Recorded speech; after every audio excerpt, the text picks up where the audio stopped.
नमस्कार दोस्तों, बहुत बहुत स्वागत है आप सभी का सरकार स्टडी बेस्ड एजुकेशन में। आज के इस वीडियो में हम एमपीपीएससी 2020 के पाठ्यक्रम के संदर्भ में GS3 यानी तीसरा प्रश्न पत्र जिसके अंतर्गत है विज्ञान एवं तकनीकी, इसके बारे में आज हम जो इकाई 1 है उसके संदर्भ में पढ़ने वाले हैं चुंबक। ठीक है, चुंबक से संबंधित 2 लेक्चर्स अभी अपलोड किए जा चुके हैं। यदि आपने उनको नहीं देखा है तो आप डिस्क्रिप्शन बॉक्स में दी गई लिंक की सहायता से आप उनको देख सकते हैं, क्योंकि ये इसका आगे के टॉपिक्स है। ठीक है, जो पहले के टॉपिक्स हो चुके हैं उस उन्हीं से संबंधित आगे के टॉपिक ये इस लेक्चर में होने वाले हैं। यानी ये है पार्ट 3, चुंबक का पार्ट 3 है। ठीक है, तो पार्ट 1 और पार्ट 2 पहले डाले जा चुके हैं। आप उन लेक्चर्स को जरूर देखें, उसके बाद ही इस वीडियो को देखें, क्योंकि इनकी जो टर्मिनोलॉजीज वगैरह है, बहुत ही बेसिक जो कंसेप्ट है वो पहले 2 पार्ट में डाले जा चुके हैं। पार्ट 3 में हम ये हमारा लास्ट वाला लेक्चर होगा चुंबक से संबंधित। हालांकि यहाँ पे दिए गए है कि चुंबक कृत्रिम चुंबक निर्माण में उपयोग, लेकिन इतना हमको नहीं करना है। ठीक है, इससे संबंधित चुंबक से संबंधित हमको कम से कम इतना तो कवर करना है कि सामान्य विज्ञान के अंतर्गत जो चीज़ें आती है, ठीक है, जो कम से कम 10वीं बेस तक जो आती है, जो पाठ्यक्रम कवर कराया जाता है, ठीक है, उतना तो हम कंप्लीट करें। ठीक है, ये हमारी रिस्पॉन्सिबिलिटी है, इसलिए हम रिस्क नहीं ले सकते। सिर्फ गुण कृत्रिम चुंबक का निर्माण और उपयोग पढ़ के इस टॉपिक को हम कंप्लीट, सिर्फ इतने टॉपिक को पढ़ के हम इसको कंप्लीट नहीं बोल सकते, हमें और भी चीज़ें पढ़नी होती है। तो इसीलिए हमने इसे 3 पार्ट में बनाए हैं। तो आप पार्ट 1 पार्ट 2 जरूर देखें और पार्ट 3 इसके बाद देखें। ठीक है, इससे पहले मैं आपको बता दूं इकाई 1 से संबंधित हम जो अन्य टॉपिक कवर कर चुके हैं, कार्य बल, ऊर्जा, इकाई और माप, गति, वेग, त्वरण, ध्वनि और विद्युत। ठीक है, ये टॉपिक हम कवर कर चुके हैं। तो आप इन लेक्चर्स की लिंक डिस्क्रिप्शन बॉक्स में दी गई है आपको, आप उन लिंक को क्लिक करके डायरेक्ट उन लेक्चर्स तक पहुंच सकते हैं और इतना पाठ्यक्रम जो कंप्लीट हो चुका है उसको आप कंप्लीट कर सकते हैं। और साथ ही साथ मैं आपको बता दूं, यदि आप उत्तर लेखन का अभ्यास करना चाहते हैं, जैसा कि आप सभी जानते हैं उत्तर लेखन मुख्य परीक्षा में बहुत ही आवश्यक है और उसका अभ्यास उतना ही ज़्यादा आवश्यक है, क्योंकि जब हम उत्तर लेखन करेंगे तो उससे पहले उसके अभ्यास की आवश्यकता होती है। तो अभ्यास के लिए हमने उत्तर लेखन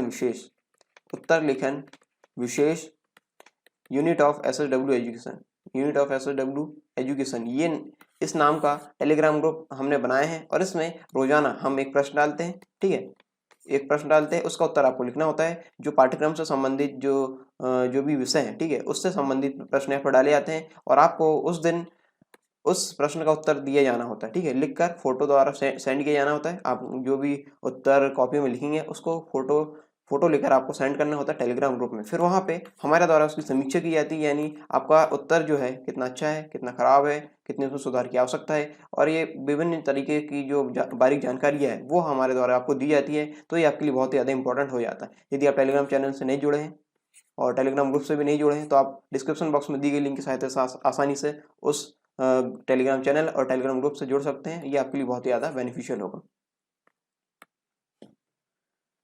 जो टॉपिक्स चुंबक के अंतर्गत कंप्लीट करने हैं वो है चुंबकन की क्षेत्र की तीव्रता, इंटेंसिटी ऑफ मैग्नेटाइजेशन, चुंबकनशीलता, चुंबकीय फ्लक्स, विद्युत चुंबकीय प्रेरण, विद्युत जनित्र, विद्युत चुंबकीय पदार्थ के अंतर्गत प्रतिचुंबकीय पदार्थ, प्रतिचुंबकीय गुण, अनुचुंबकीय पदार्थ, अनुचुंबकीय गुण, लौह चुंबकीय पदार्थ, फिर उसके अंतर्गत लौह चुंबकीय गुण, ये सारे पढ़ने हैं। और चुंबक बनाने का तरीका, औसत क्षेत्र में चुंबकत्व यानी magnetism in medical, MRI, Curie ताप, ये टॉपिक्स हमें डिस्कस करने हैं।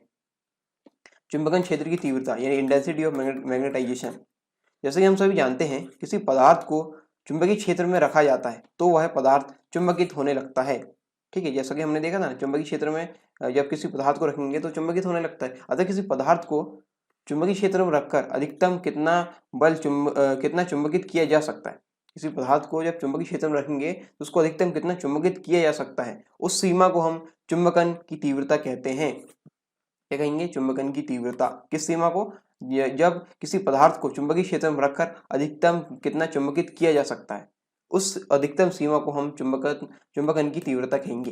ठीक है, इसको इस प्रकार से भी परिभाषित किया जा सकता है कि किसी पदार्थ के एकांक आयतन में, ये भौतिकी संबंधी की परिभाषा है। ठीक है, ये हमने ये थोड़ा मतलब थोड़ी लो लेवल की जो डेफिनेशन वो देखे। लो लेवल मतलब कि वहाँ पर आपको समझाने के हिसाब से थी। हालांकि ये आप उत्तर में लिखेंगे तो ये गलत नहीं होगी, लेकिन इसको भौतिकी के रूप में इस प्रकार से हम पढ़ेंगे, ये मैं आपको बताना चाह रहा हूँ। किसी भी पदार्थ के एकांक आयतन में उत्पन्न चुंबकीय आघूर्ण को ही चुंबकन की तीव्रता कहते हैं। ठीक है, मैं रिपीट करता हूँ, किसी भी पदार्थ के एकांक आयतन में उत्पन्न चुंबकीय आघूर्ण को ही चुंबकन की तीव्रता कहते हैं।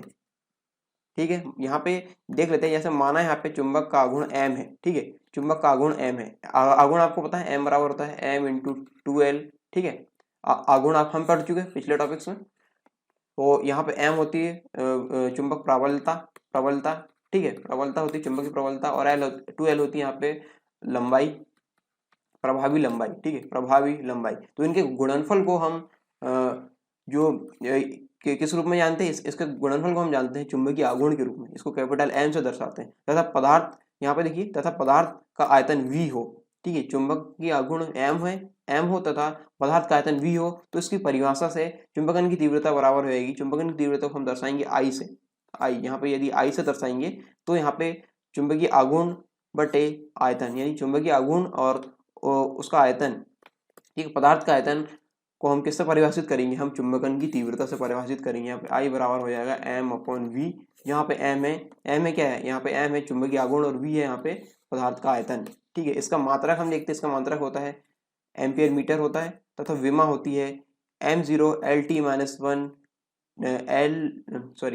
आई रिपीट, यहाँ पे थोड़ा सा कंफ्यूज नहीं होना आप।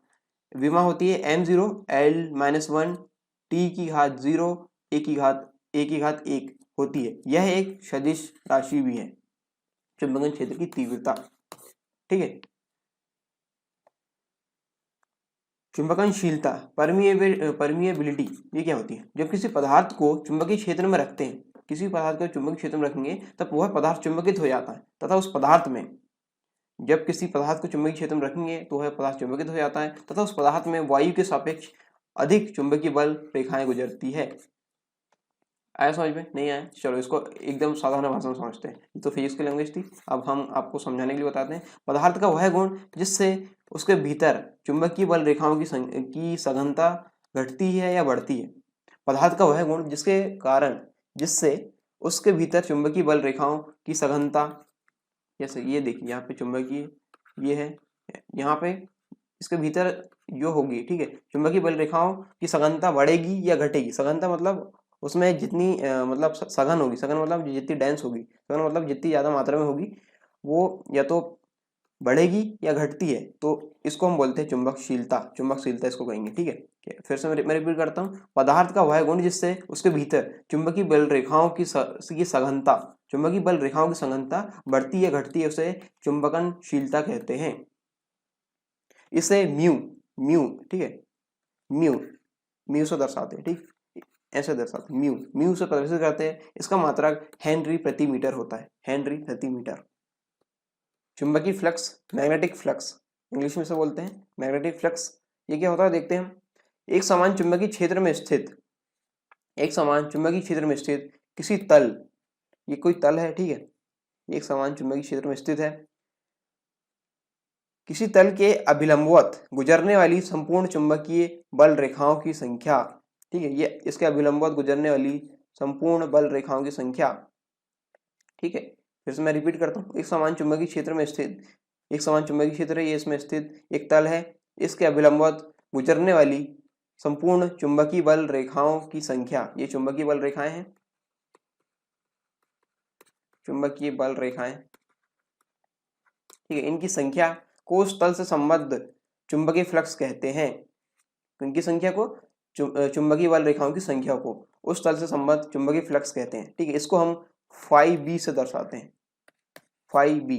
ठीक है, इसका मात्रक SI पद्धति में वेबर है, वेबर या टेस्ला प्रति मीटर स्क्वायर, टेस्ला प्रति वर्ग मीटर भी है, तथा CGS पद्धति में मैक्सवेल होता है। ठीक है, इसका मात्रक, चुंबकीय फ्लक्स का मात्रक। इससे संबंधित एक कंडीशन यहाँ पे दी गई है। यदि कोई सतह चुंबकीय क्षेत्र के समांतर है, तब ऐसी स्थिति में कोई फ्लक्स रेखा नहीं गुजरेगी, क्योंकि यहाँ पे हम क्या बात करें, जब लंबवत गुजर रही है उसकी संख्या हम यहाँ पे निकाल रहे हैं, तो उसको बोलेंगे चुंबकीय फ्लक्स। लेकिन यहाँ पे समांतर आएगी, तो वहाँ पे जो उस स्थिति में कोई फ्लक्स रेखा नहीं गुजरेगी, जिसके कारण सतह से संबद्ध चुंबकीय फ्लक्स शून्य होगा। ठीक है, ये समांतर होगा तो शून्य होगा, और लंबवत होगा, लंबवत वाली कंडीशन हमने देखे, उनकी संख्या हम यहाँ पे देख रहे हैं, तब वहाँ पे होगा चुंबकीय फ्लक्स। और यदि समांतर गुजरेगी तो समांतर में चुंबकीय फ्लक्स शून्य होगा। विद्युत चुंबकीय प्रेरण, ठीक है, इलेक्ट्रोमैग्नेटिक इंडक्शन, बहुत ही ज्यादा इंपॉर्टेंट है, ठीक है, बहुत ही ज्यादा इंपॉर्टेंट। जब किसी बंद परिपथ में, कोई बंद परिपथ है, ठीक है, जब किसी बंद परिपथ में फ्लक्स में परिवर्तन होता है, फ्लक्स हम देख चुके हैं, ठीक है, फ्लक्स हम देख चुके हैं, फ्लक्स में परिवर्तन होता है तो परिपथ में एक विद्युत वाहक बल उत्पन्न होता है। जब फ्लक्स में परिवर्तन होगा तो एक विद्युत वाहक बल उत्पन्न होगा और परिपथ में धारा प्रवाहित होने लगती है। पहले क्या होगा, ठीक है, पहले कंडीशन क्या है, पहले यहाँ पे कोई बंद विद्युत परिपथ है, ठीक है, उसमें बंद विद्युत परिपथ के फ्लक्स में जब परिवर्तन होता है तो परिपथ में एक विद्युत वाहक बल यानी इलेक्ट्रोमोटिव फोर्स, विद्युत वाहक बल ईएमएफ जिसको बोलते हैं, ये उत्पन्न होता है और परिपथ में धारा प्रवाहित होने लगती है। इससे प्रेरित विद्युत वाहक बल से चुंबकीय फ्लक्स में परिवर्तन होता है। इस परिघटना को हम विद्युत चुंबकीय प्रेरण कहते हैं। ठीक है, आया समझ में? नहीं आया? चलिए, ये परिभाषा नहीं आई तो आपको दूसरे शब्दों में बताता हूं मैं। दूसरे शब्दों में हम कह सकते हैं कि वह प्रक्रम जिसके द्वारा, ऐसा प्रक्रम जिसके द्वारा किसी चालक के चुंबकीय क्षेत्र के कारण, किसी चालक के चुंबकीय क्षेत्र के कारण अन्य चालक में विद्युत धारा प्रेरित होती है। ठीक है, मैं फिर से रिपीट करता हूँ, वह प्रक्रम जिसके द्वारा किसी चालक के चुंबकीय क्षेत्र के कारण, चुंबकीय क्षेत्र के कारण अन्य चालक में विद्युत धारा प्रेरित होती है, विद्युत चुंबकीय प्रेरण कहलाता है। ठीक है, अब आया समझ में? किसी एक के द्वारा दूसरे में यदि हो रही है, ठीक है, ये घटना, तो हम इसको बोलेंगे विद्युत चुंबकीय प्रेरण। ठीक है, आगे समझ में? इसी का एग्जांपल है विद्युत जनित्र। ठीक है, विद्युत जनित्र में हम इसी का तो उपयोग करते हैं, विद्युत चुंबकीय प्रेरण का उपयोग। ठीक है, विद्युत चुंबकीय प्रेरण की घटना पर यह आधारित, यह यंत्र यांत्रिक ऊर्जा को विद्युत ऊर्जा में बदलता है। इसके अंतर्गत चुंबकीय क्षेत्र में रखे किसी चालक को घूर्णन गति प्रदान करने में इसका प्रयोग किया जाता है, जिसके परिणाम स्वरूप विद्युत ऊर्जा उत्पन्न होती है। ठीक, दूसरी कंडीशन हम देखते हैं, ऐसी विद्युत धारा समान समांतरालों के बाद अपनी दिशा में परिवर्तन कर लेती है तो उसे प्रत्यावर्ती धारा कहते हैं। यानी ऐसी विद्युत धारा जो समान समांतराल के बाद अपनी दिशा में परिवर्तन कर लेती है उसे प्रत्यावर्ती धारा कहते हैं, जैसा कि हम पढ़ चुके हैं। ठीक है, एसी विद्युत वाले टॉपिक्स हम पढ़ चुके हैं। ठीक है, तथा विद्युत उत्पन्न करने की इस युक्ति को, ठीक है, जो एसी करंट यानी प्रत्यावर्ती धारा उत्पन्न करती है, ठीक है, तथा विद्युत उत्पन्न करने की इस युक्ति को प्रत्यावर्ती विद्युत धारा जनित्र कहते हैं।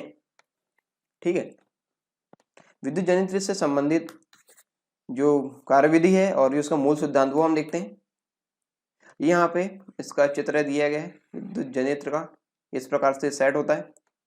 देखते हैं क्या है ये विद्युत जनित्र का मूल सिद्धांत। विद्युत जनित्र का सिद्धांत विद्युत चुंबकीय प्रेरण की परिघटना पर आधारित होता है। ठीक है, यदि आपसे पूछे कि विद्युत जनित्र किस सिद्धांत पर कार्य करता है तो ये करता है विद्युत चुंबकीय प्रेरण की परिघटना पर आधारित है ये। ठीक है, विद्युत चुंबकीय प्रेरण के सिद्धांत पे ये काम करता है, जिसके आधार पर जब किसी कुंडली के तल पर चुंबकीय फ्लक्स में परिवर्तन होता है, तो उस कुंडली में प्रेरित विद्युत धारा प्रभावित होती है। कुंडली के फ्लक्स में परिवर्तन होगा तो उस कुंडली में क्या होगा, प्रेरित विद्युत धारा प्रवाहित होती है और इस प्रकार यांत्रिक ऊर्जा को विद्युत ऊर्जा में परिवर्तन करने का कार्य विद्युत जनित्र करता है। क्या करता है विद्युत जनित्र? यांत्रिक ऊर्जा को विद्युत ऊर्जा में परिवर्तन करने का कार्य विद्युत जनित्र करता है। अब इस वाले चित्र की कार्यविधि हम देखते हैं। ये चित्र क्या है, कार्यविधि हम इसकी देखते हैं। जब आर्मेचर ABCD या आर्मेचर या कुंडली इसको बोल देते हैं, ये कुंडली इस वाले की बात हो रही है, इस वाले अंदर ये जो दिया है ना ABCD, ठीक है, इस वाले की बात हो रही है। कुंडली को दक्षिणावर्त दिशा में घुमाया जाए, ठीक है, दक्षिणावर्त यानी क्लॉकवाइज, इंग्लिश में बोलेंगे इसको क्लॉकवाइज। ठीक है, क्लॉकवाइज घुमाया जाता है तो कुंडली में विद्युत चुंबकीय प्रेरण के कारण विद्युत धारा प्रेरित होती है। किसके कारण हो जाती है? यहाँ पे जब हम आर्मेचर यानी ABCD को, यहाँ पे देखिए, यहाँ पे ये है, ये मैग्नेट है, ये N ध्रुव है, ठीक है, N ध्रुव है और ये S ध्रुव है। और यहाँ पे लगी है कोई कुंडली, ठीक है, आर्मेचर ABCD यहाँ पे लगी हुई है। यहाँ पे वलय है, ये वलय है और यहाँ पे विद्युत धारा को मापने के लिए यहाँ पे गैल्वेनोमीटर लगा दिया गया है। यहाँ पे बुश लगे हुए हैं, ठीक है, वलय भी है। इस प्रकार ये धुरी है, ठीक है, ये धुरी यहाँ पे है। ये इसका यहाँ पे चित्र इस प्रकार से व्यवस्थित है।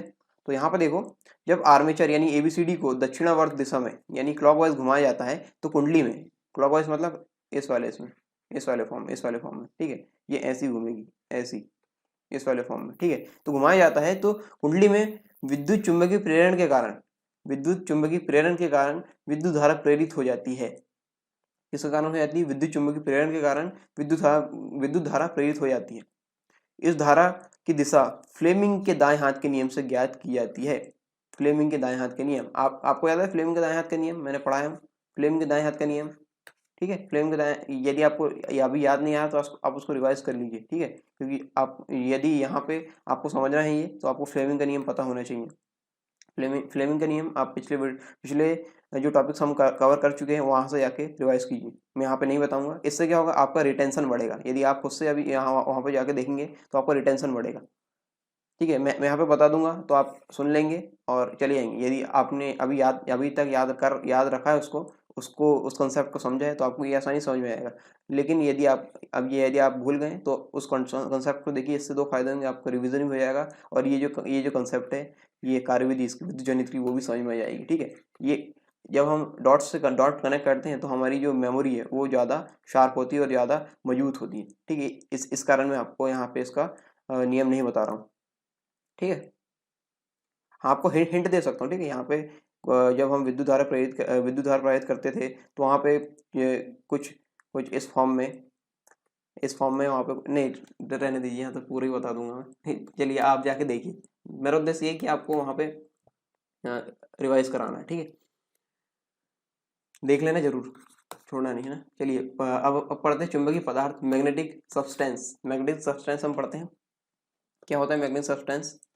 ऐसे पदार्थ जो चुंबक द्वारा आकर्षित होते हैं चुंबकीय पदार्थ कहलाते हैं। ऐसे पदार्थ जो चुंबक द्वारा आकर्षित होते हैं चुंबकीय पदार्थ कहलाते हैं, ठीक है। चुंबकीय पदार्थ की परिभाषा हमने देख ली। अब फैराडे ने 1846 ईस्वी में यानी 1846 में बताया कि सभी पदार्थों में चुंबकत्व के गुण विद्यमान होते हैं, ठीक है। सभी पदार्थों में चुंबकत्व के गुण विद्यमान होते हैं। इन्होंने पदार्थों को चुंबकीय माध्यम में रखकर उनके व्यवहार का अध्ययन किया, ठीक है। जब इन पदार्थों को चुंबकीय माध्यम में रखकर उनके व्यवहार का अध्ययन किया तो उन्होंने पदार्थ या मिश्र धातु को चुंबकीय गुण के आधार पर 3 भागों में वर्गीकृत किया। उनके एक्सपेरिमेंट के हिसाब से 3 भागों में उन्होंने वर्गीकृत किया। 3 भागों में किया वर्गीकृत। पहला तो है प्रतिचुंबकीय, दूसरा है अनुचुंबकीय, तीसरा है लौह चुंबकीय। तीन प्रकारों में वर्गीकृत किया इन चुंबकीय पदार्थों को।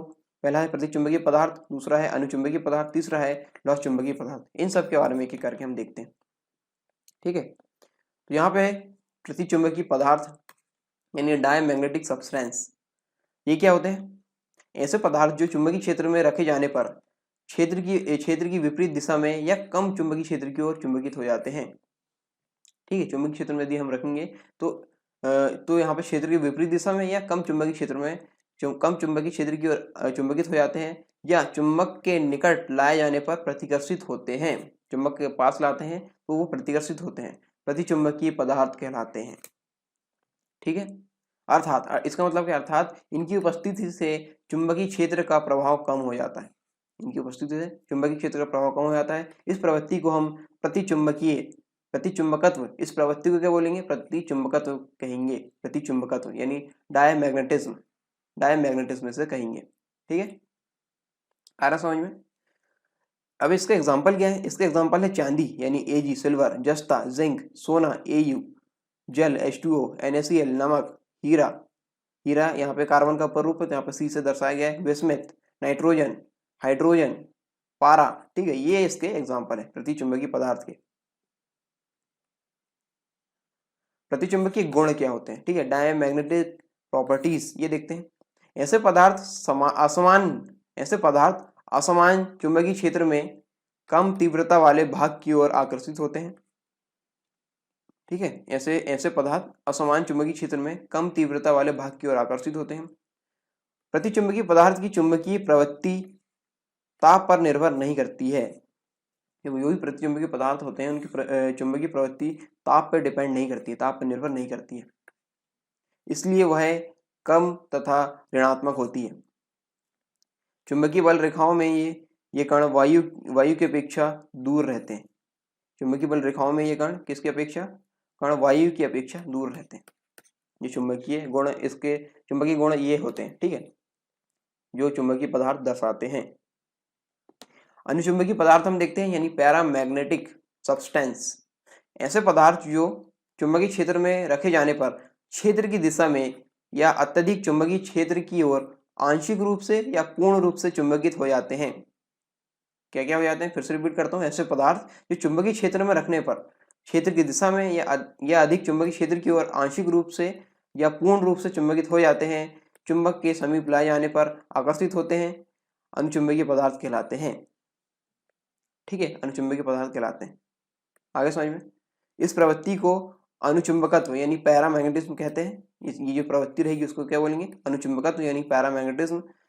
इनकी उपस्थिति से चुंबकीय क्षेत्र की प्रबलता कुछ बढ़ जाती है। ठीक है, यहाँ पर प्रति चुंबकीय में क्या हो रहा था, कम हो जा रही थी, यहाँ पे क्या हो रहा है, चुंबकीय क्षेत्र की प्रबलता कुछ बढ़ जाती है। उदाहरण के लिए हम देखते हैं sodium, platinum, aluminium, manganese, copper chloride, oxygen, ये सब अनुचुंबकीय पदार्थ के उदाहरण हैं। अनुचुंबकीय गुण हम देखते हैं, पैरामैग्नेटिक प्रॉपर्टीज। अनुचुंबकीय पदार्थ की चुंबकीय प्रवृत्ति इनके केल्विन ताप के व्युत्क्रमानुपाती होती है। इसका मतलब क्या, अर्थात इनकी चुंबकीय प्रवृत्ति धनात्मक एवं कम होती है। चुंबकीय जो प्रवृत्ति रहेगी वो धनात्मक और कम रहेगी। ठीक है, व्युत्क्रमानुपाती यहाँ पे होगी किसके, केल्विन ताप की। जब किसी अनुचुंबकीय पदार्थ की छड़ को चुंबकीय ध्रुवों के मध्य स्वतंत्रता पूर्वक लटकाते हैं, जब किसी अनुचुंबकीय पदार्थ की छड़, ये मान लीजिए कोई अनुचुंबकीय पदार्थ की छड़ है, ठीक है, ये कोई छड़ है, इसको स्वतंत्रता पूर्वक हमने यहाँ पर लटका दिया, ठीक है, यहाँ पर लटका दिए तो क्षण की अक्ष घूमकर चुंबकीय क्षेत्र के समांतर हो जाएगी, चुंबकीय क्षेत्र के समांतर हो जाएगी। ठीक है, यानी यहाँ पे किसके समान, यहाँ पे एन एस, ठीक है, एन और एस है, यहाँ पे देखिए ये 2D में बता रहा हूँ, यहाँ पे एन एस, ठीक है, तो इसका समांतर हो जाएगी यानी एन एस, ये इस वाले फॉर्म में होएगी। देखिए यहाँ पे यदि इसको हम लटकाएंगे तो इस वाले फॉर्म में, मैं कैसे बताऊँ आपको, ये देखिए, ये टैबलेट देखिए, ये इस तरीके से समांतर हो जाएगी ऐसे। ठीक है, ये वाला जो सिरा है सामने का, ये एन है और ये एस है, ठीक है, ये मान लीजिए, और इसका एन है, ये एस है, तो यदि ये अनुचुंबकीय पदार्थ है, ठीक है, तो ये इस वाले फॉर्म में आ जाएगा, ये एन सामने वाला भाग हो जाएगा और एस पीछे वाला। ठीक है, इस प्रकार ये समांतर हो जाएंगे, ये कहने का यहाँ पे मतलब है। अगला देखते हैं, तापमान में वृद्धि से इन पदार्थों के मध्य चुंबकत्व घटता है। ठीक है, तापमान में वृद्धि से इन पदार्थों के मध्य चुंबकत्व घटता है। यहाँ पे ये जो, ठीक है, व्युत्क्रमानुपाती जो कहा गया है ना, इसका मतलब यही है, जब ताप बढ़ेगा तो इनके मध्य का चुंबकत्व घटेगा। ठीक है, तापमान में वृद्धि से इन पदार्थों के मध्य चुंबकत्व घटता है। इनकी जो चुंबकशीलता है वो 1 से अधिक होती है, 1 से अधिक, म्यू 1 से अधिक होती है।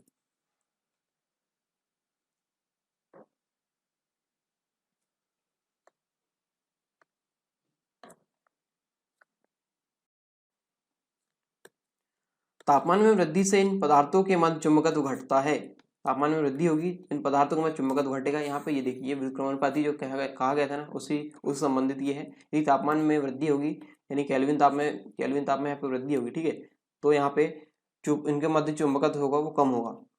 ये अल्प चुंबकीय क्षेत्र में कम तीव्रता के क्षेत्र से अधिक, ठीक है, ये अल्प चुंबकीय क्षेत्र में कम तीव्रता से के क्षेत्र से अधिक तीव्रता वाले क्षेत्र की ओर आकर्षित होते हैं। कम तीव्रता, ये यहाँ पे कंडीशन क्या हो रही है, अल्प चुंबकीय क्षेत्र में। ठीक है, अल्प चुंबकीय क्षेत्र में कम तीव्रता के क्षेत्र से अधिक तीव्रता वाले क्षेत्र की ओर आकर्षित होते हैं, ये इनकी प्रवृत्ति होती है। अब है लौह चुंबकीय पदार्थ। लौह चुंबकीय पदार्थ, फेरोमैग्नेटिक सब्सटेंस, ऐसे पदार्थ जो चुंबकीय क्षेत्र में रखे जाने पर क्षेत्र की दिशा में प्रबल या स्ट्रांग रूप से चुंबकित हो जाते हैं। कैसे पदार्थ, ऐसे पदार्थ जो चुंबकीय क्षेत्र में रखे जाने पर क्षेत्र की दिशा में प्रबल या स्ट्रांग रूप से चुंबकित हो जाते हैं तथा चुंबक के समीप लाए जाने पर तेजी से आकर्षित होते हैं, लौह चुंबकीय पदार्थ कहलाते हैं। इनकी प्रवृत्ति को लौह चुंबकत्व कहते हैं। इनकी जो प्रवृत्ति होती है उसको क्या कहेंगे, लौह चुंबकत्व। उदाहरण की लोहा, निकेल, मैग्नेटाइट। ठीक है, लोहा, निकेल और मैग्नेटाइट ये लौह चुंबकीय पदार्थ होते हैं। लौह चुंबकीय गुण, फेरोमैग्नेटिक प्रॉपर्टीज, ये क्या क्या होती है देख लेते हैं। ये असमान चुंबकीय क्षेत्र में क्षेत्र की दिशा में प्रबल रूप से चुंबकित होते हैं। इनकी अपेक्षिक चुंबकशीलता 1 से अधिक होती है। ये पदार्थ क्यूरी नियम का पालन करते हैं। यहाँ पे क्यूरी नियम क्या है देख लेते हैं। क्यूरी नियम, जब किसी लौह चुंबकीय पदार्थ को गर्म किया जाता है तो उसकी चुंबकीय यहाँ पे तो उसकी चुंबकीय प्रवृत्ति परम ताप के व्युत्क्रमानुपाती होती है। क्या होती है? उसकी चुंबकीय प्रवृत्ति परम ताप के व्युत्क्रमानुपाती होती है। यहाँ पे चुंबकीय प्रवृत्ति है के और परम ताप है टी, इसके व्युत्क्रमानुपाती होती है। इससे क्यूरी का नियम कहते हैं। अर्थात इनकी चुंबकीय प्रवृत्ति धनात्मक एवं अधिकतम होती है। ये लौह चुंबकीय जो पदार्थ होते हैं इनकी। अब विभिन्न चुंबकीय पदार्थों की तुलना अंतर हम देख लेते हैं। Comparison among various magnetic substances. ठीक है, प्रतिचुंबकीय, अनुचुंबकीय और लौह चुंबकीय में, तीनों में हम क्या अंतर है वो देख लेते हैं। प्रतिचुंबकीय की बात करते हैं। ठोस, द्रव या गैस अवस्था में पाए जाते हैं। ठीक है, प्रतिचुंबकीय जो पदार्थ रहते हैं वो। और अनुचुंबकीय क्या होते हैं? ठोस, द्रव या गैस अवस्था में पाए जाते हैं, ये भी दोनों पाए जाते हैं। और लौह चुंबकीय की बात करें तो इनकी बनावट विशेष कर रवेदार होती है और प्रकृति में यह ठोस पदार्थ के रूप में पाई जाती है। जो लौह चुंबकीय पदार्थ जो रहते हैं वो। प्रतिचुंबकीय पदार्थ, यहाँ पे दूसरा अंतर हम देखते हैं। प्रतिचुंबकीय पदार्थ के अंतर्गत चुंबकीय क्षेत्र में मंद विकर्षण होता है। अनुचुंबकीय में लौह चुंबकीय पदार्थ की तुलना में कम विकर्षण होता है। और यहाँ पे चुंबकीय क्षेत्र में आकर्षण बहुत अधिक होता है। ठीक है, ये दो अंतर हम देख चुके हैं। तीसरा अंतर है चुंबकीय क्षेत्र में प्रति चुंबकीय सुई या क्षण चुंबकीय क्षेत्र के समकोण पर आलंबित होती है। यहाँ पे चुंबकीय क्षेत्र में प्रति चुंबकीय सुई या क्षण कहाँ होती है? चुंबकीय क्षेत्र के समकोण पर आलंबित होती है। और यदि हम अनुचुंबकीय की बात करें तो अनुचुंबकीय क्षण या सुई क्षेत्र की दिशा के समांतर आने की चेष्टा करती है। ठीक है, क्षेत्र के समांतर, जैसा कि हमने देखा था ना, मैंने फोन और टैबलेट का एग्जांपल आपको बताया था, ये वही वाला है। ठीक है, वही अंतर है। यहाँ पे कुछ नहीं, हमने जो अभी पढ़ चुके हैं उसी का यहाँ पे शॉर्ट फॉर्म में दिए गए। आपको ज़्यादा टेंशन लेने की आवश्यकता नहीं है। आपने यदि पिछले टॉपिक्स यदि जो हमने अभी डिस्कस किए वो अच्छे से पढ़े हैं तो ये आपको चिंतित नहीं करेंगे। ठीक है, यहाँ पर शॉर्ट फॉर्म में दिए गए। यदि आपको ऐसा भी देखना है कि आपको इन तीनों के बारे में एक जगह कहीं मिल जाए तो ये आपको इस स्लाइड का स्क्रीनशॉट ले सकते हैं आप, या आप इसको बना सकते हैं। ठीक है, और रिवीजन के लिए आप इसे रख सकते हैं, शॉर्ट रिवीजन के लिए। बाकी नोट्स तो आप बना ही रहे हैं। लौह चुंबकीय की बात करें तो लौह चुंबकीय क्षण चुंबकीय दिशा के समांतर आती है। ठीक है, लौह चुंबकीय क्षण चुंबकीय दिशा के समांतर आती है लौह चुंबक पदार्थ वाले केस में। ठीक है, चौथा यहाँ पे अंतर है सापेक्ष चुंबकशीलता। सापेक्ष चुंबकशीलता म्यू 1 से छोटी होती है। सापेक्ष चुंबकशीलता 1 से कम होती है। यहाँ पे सापेक्ष चुंबकशीलता 1 से अधिक होती है अनुचुंबकीय पदार्थों की, और सापेक्ष चुंबकशीलता 1 से अधिक होती है कहाँ पे? लौह चुंबकीय पदार्थ में 1 से अधिक। ठीक है, के का मान अल्प किंतु नेगेटिव होता है। के का मान यहाँ पे है अल्प लेकिन नेगेटिव होता है। के क्या है यहाँ पे? केंद्रीय प्रवृत्ति नहीं, यहाँ पे चुंबकीय प्रवृत्ति है। ठीक है, चुंबकीय प्रवृत्ति यहाँ पे है। के यहाँ पे इसका मान अल्प किंतु नेगेटिव होता है। के का मान यहाँ पे अल्प किंतु इसमें भी नेगेटिव होगा, लेकिन के का मान यहाँ पे धनात्मक तथा 1 से बड़ा होगा, 1 से ज्यादा होगा और धनात्मक होगा। किसमें? लौह चुंबकीय पदार्थ में चुंबकीय प्रवृत्ति का मान। तापमान का प्रभाव इसमें नहीं पड़ता है। किसमें? प्रतिचुंबकीय पदार्थ में। तापमान बढ़ने से के का मान परम तापमान के व्युत्क्रमानुपाती होता है अनुचुंबकीय पदार्थ में। और लौह चुंबकीय पदार्थ में हम देखते हैं तापमान बढ़ने से के का मान अनियमित रूप से घटता है। ठीक है, कोई क्यूरी बिंदु नहीं होता इसमें। क्यूरी नियम के अनुसार यहाँ पे कोई बिंदु नहीं होता है। क्यूरी बिंदु नियत नहीं होता है। ठीक है, अनुचुंबकीय पदार्थ में। और क्यूरी बिंदु नियत होता है किसमें? लौह चुंबकीय पदार्थ में। शैथिल्यता प्रदर्शित नहीं होती है। शैथिल्यता प्रदर्शित इसमें भी नहीं होती है, और इसमें शैथिल्यता प्रदर्शित होती है किसमें? लौह चुंबकीय पदार्थ में। अब देखते हैं चुंबक बनाने के तरीके। ठीक है, चुंबक बनाने के तरीके हम देखते हैं। चुंबक मुख्यतः 2 प्रकार से तैयार किए जाते हैं। देखते हैं क्या है तरीके। एक चुंबक को दूसरे चुंबकीय पदार्थ से आपस में रगड़ने से चुंबक बनता है। ठीक है, आपस में आप उसको रगड़ेंगे तो चुंबक बनेंगे। देख लीजिए यहाँ पे ये कोई पदार्थ है। ठीक है, और ये कोई मैग्नेट है, ये मैग्नेट है। ठीक, ये है NS, यहाँ पे ले लेते हैं इस वाला छोर यानी इस वाला ध्रुव। यहाँ पे है चुंबक, क्षण, ठीक है, चुंबक क्षण यहाँ पे ले लिए, ये क्षण ऐसा नहीं, 6 ऐसा लिखते हैं क्षण, चुंबक क्षण यहाँ पे लिए। यहाँ पर देखिए ये कोई पदार्थ है, ठीक है, कोई भी पदार्थ है, इसमें यदि चुंबकत्व का गुण हमको लाना है तो क्या करेंगे, इसको, ये मैग्नेट है, मैग्नेट को हम यहाँ पे रगड़ेंगे, ठीक है, ऐसा रगड़ेंगे और इस प्रकार रगड़ेंगे कि इसकी दिशा एक ही होनी चाहिए, जैसे ऐसे रगड़ रहे, ठीक है, इसको यहाँ से शुरू करके यहाँ खत्म कर रहे हैं, ठीक है, तो वैसे ही उसको करेंगे, वैसे ही उसी दिशा में इसको रगड़ेंगे, उसी दिशा में इसको करेंगे। उसके बाद यहाँ पे ध्रुव भी चेंज नहीं करना है, यहाँ पे ध्रुव भी चेंज नहीं करेंगे, तो तब जाके ये क्या बनेगी, ये जो पदार्थ है ये चुंबकत्व दर्शाएगा, ठीक है। यहाँ पे ये इन लाइनों में यही बताएगा, ठीक है, ये देख लेते हैं। एक चुंबक को किसी दूसरे चुंबकीय पदार्थ से आपस में रगड़ने पर चुंबक बनता है। इस यांत्रिक क्रिया के अनुसार जब चुंबक पदार्थ किसी दूसरे चुंबक पर एक निश्चित दिशा की ओर बार बार रगड़कर उसका चुंबकीकरण किया जाए तो यह चुंबक पदार्थ दूसरे चुंबक का गुण ले लेता है और चुंबक बन जाता है, ठीक है। जैसा कि मैंने यहाँ पे चित्र में बताया था आपको, ये पदार्थ था और ये मैग्नेट थी, इसमें घस के हम उसको चुंबक बना रहे थे, तथा पदार्थ के दोनों किनारे उत्तरी ध्रुव तथा दक्षिणी ध्रुव बन जाते हैं। एन बन जाएगा और एस बन जाएगा, ठीक है, एन एस, इसमें एक एन बन जाएगा और एक एस बन जाएगा, इस वाले पदार्थ में ध्रुव दोनों बन जाएंगे। इस तरह से बनाए गए चुंबक निम्न आकर्षण शक्ति वाले होते हैं। इस तरीके से यदि बनाएंगे तो वो होंगे निम्न आकर्षण शक्ति वाले। दूसरा हम देखते हैं, चुंबक पदार्थ को विद्युत धारा से घेरने पर उस चुंबकीय पदार्थ में क्या करते हैं, चुंबक पदार्थ को विद्युत धारा से घेरने पर उस चुंबकीय पदार्थ में चुंबक के गुण आ जाते हैं तथा वह पदार्थ चुंबक बन जाता है विद्युत धारा पर प्रभावित करने पे। सॉरी, इस तरह से चुंबक बनने में चुंबक पदार्थों के चारों ओर एक विद्युत धारारोधी चक्र को मोड़कर झुका दिया जाता है और विद्युत कोशिकाओं की सहायता से चक्र के माध्यम से उसमें विद्युत धारा सीधी प्रवाहित की जाती है। जब क्षण के चारों ओर विद्युत धारा चक्र के समान पड़ती है तो उस पदार्थ में चुंबकीकरण हो जाता है। यहाँ पे ये कहा जा रहा है कि यहाँ पे जब विद्युत धारा प्रवाहित करेंगे तो जो परिपथ में, ठीक है, परिपथ में जो कंडीशन बनेगी उससे क्या होगा, उसमें जो दूसरा पदार्थ है, ठीक है, उस पदार्थ में चुंबक के गुण आ जाएंगे और ये चुंबक के गुण कब तक रहेंगे, चुंबक के गुण तब तक रहेंगे जब उसमें विद्युत धारा प्रवाहित हो रही है, ठीक है। चुंबकीय पदार्थ के दोनों किनारों पर उत्तरी ध्रुव तथा दक्षिणी ध्रुव बन जाते हैं। यदि क्षण का पदार्थ बहुत कठोर होता है, यदि क्षण का पदार्थ बहुत कठोर है तो उससे बनने वाला चुंबक स्थायी चुंबक बनेगा तथा यदि नरम लोहे का पदार्थ है तो उससे बनने वाला चुंबक अस्थायी चुंबक बनेगा, ठीक है। इन चुंबकीय पदार्थों के अंदर तभी तक चुंबकीय आकर्षण शक्ति मौजूद रहेगी जब तक चक्र के माध्यम से उसके अंदर विद्युत धारा प्रवाहित हो रही है, यानी जब तक इसमें करंट फ्लो होगा तब तक ही जो पदार्थ को हम मैग्नेट बना रहे हैं तब तक ही वो मैग्नेट के गुण दर्शाएगा। यदि विद्युत धारा बंद कर देंगे तो नहीं दर्शाएगा।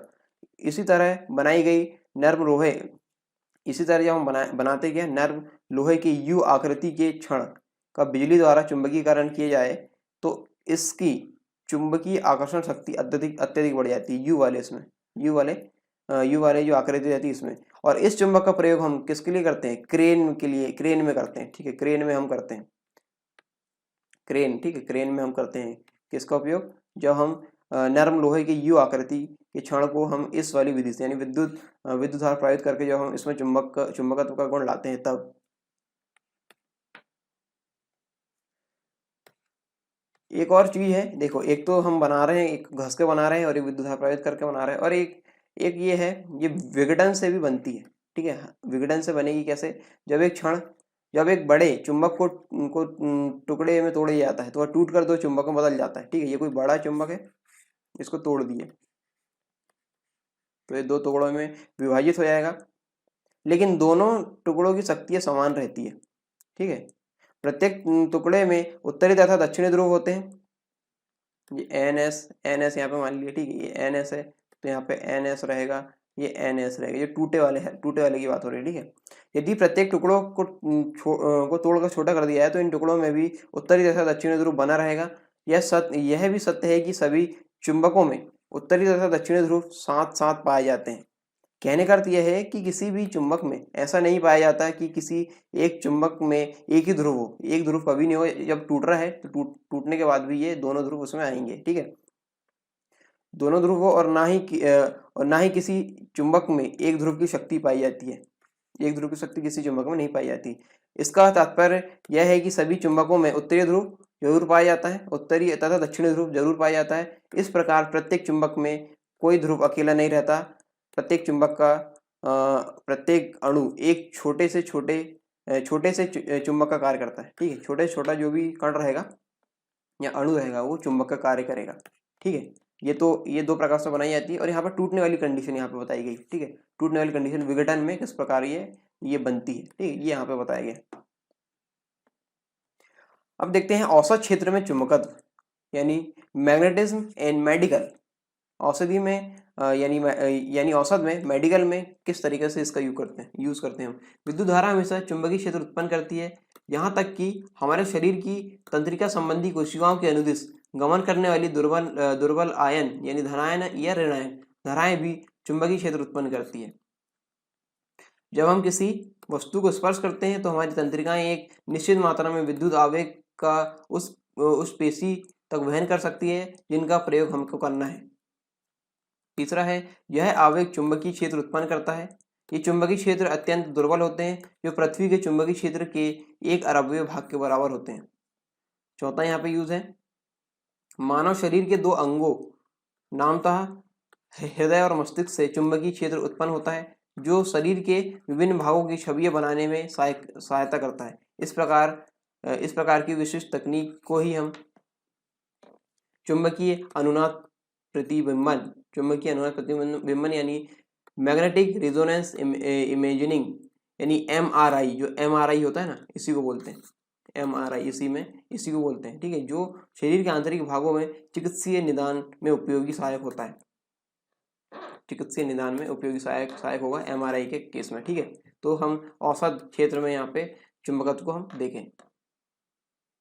ठीक है, और साथ ही साथ बहुत सारे जगह हम चुंबक का यूज़ करते हैं, विद्युत परिपथ में, फ्रिज में, AC में, साउंड सिस्टम में। ठीक है, हमारे बहुत सारे उपयोगों में ये लिए जाते हैं चुंबक, और ये औसत में भी हम इसको देख लिए।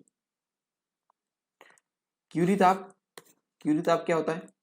किसी लौह चुंबकीय पदार्थ को अत्यधिक गर्म करने पर एक निश्चित ताप के बाद उसमें लौह चुंबकत्व का गुण समाप्त हो जाता है। क्या है यहाँ पे, किसी लौह चुंबकीय पदार्थ को अत्यधिक गर्म करेंगे तो एक निश्चित ताप के बाद उसमें लौह चुंबकत्व का गुण समाप्त हो जाता है तथा वह पदार्थ प्रतिचुंबकीय गुण ग्रहण कर लेता है। ठीक है, परंतु पदार्थ को ठंडा करने पर वह पुनः चुंबकीय हो जाता है, पुनः लौह चुंबकीय हो जाता है। गर्म किए तो प्रतिचुंबकीय हो गया, फिर ठंडा किए तो फिर क्या हो गया, पुनः लौह चुंबकीय हो जाता है। अर्थात ऐसा ताप जिसके नीचे पदार्थ लौह चुंबकीय प्रकृति दर्शाता है तथा जिसके ऊपर अनुचुंबकीय प्रकृति दर्शाता है, पदार्थ का क्यूरी ताप कहलाता है। जिसके नीचे और ऊपर, ठीक है, जिसके नीचे लौह चुंबकीय प्रकृति को दर्शाएगा और जिसके ऊपर अनुचुंबकीय प्रकृति को दर्शाएगा वो क्या कहलाएगा, पदार्थ का क्यूरी ताप। वो ताप क्या कहलाएगा, पदार्थ का क्यूरी ताप कहलाएगा। क्यूरी ताप के उदाहरण निकेल में 358 डिग्री सेल्सियस, कोबाल्ट में यहाँ पे 1121 डिग्री सेल्सियस, लोह में है 770 डिग्री सेल्सियस। ठीक है, ये यहाँ पे क्यूरी ताप है इसका। आई होप ये टॉपिक्स आपको पसंद आए होंगे और समझ में भी आए होंगे, और यदि आपको समझ में ना आए तो आप कमेंट बॉक्स में कमेंट करके पूछ सकते हैं, आपके पास अधिकार है उसको पूछने का। और यदि वीडियो पसंद आए तो वीडियो को लाइक करें, शेयर करें अपने दोस्तों के साथ जिन्हें इनकी सबसे ज़्यादा आवश्यकता है। और यदि आपको पसंद ना आए तो वीडियो को डिसलाइक कर सकते हैं। ठीक है, आपके पास अधिकार है डिसलाइक करने का, लेकिन डिसलाइक क्यों किया है कमेंट बॉक्स में कमेंट करके जरूर बताएं। और इस वीडियो संबंधी जो भी आपकी समस्या सुझाव है कमेंट बॉक्स में कमेंट करके जरूर बताएं, ताकि हम अगले कंटेंट्स में उसका सुधार कर सकें। ठीक है, तो मिलते हैं नेक्स्ट वीडियो में, तब तक के लिए जय हिंद।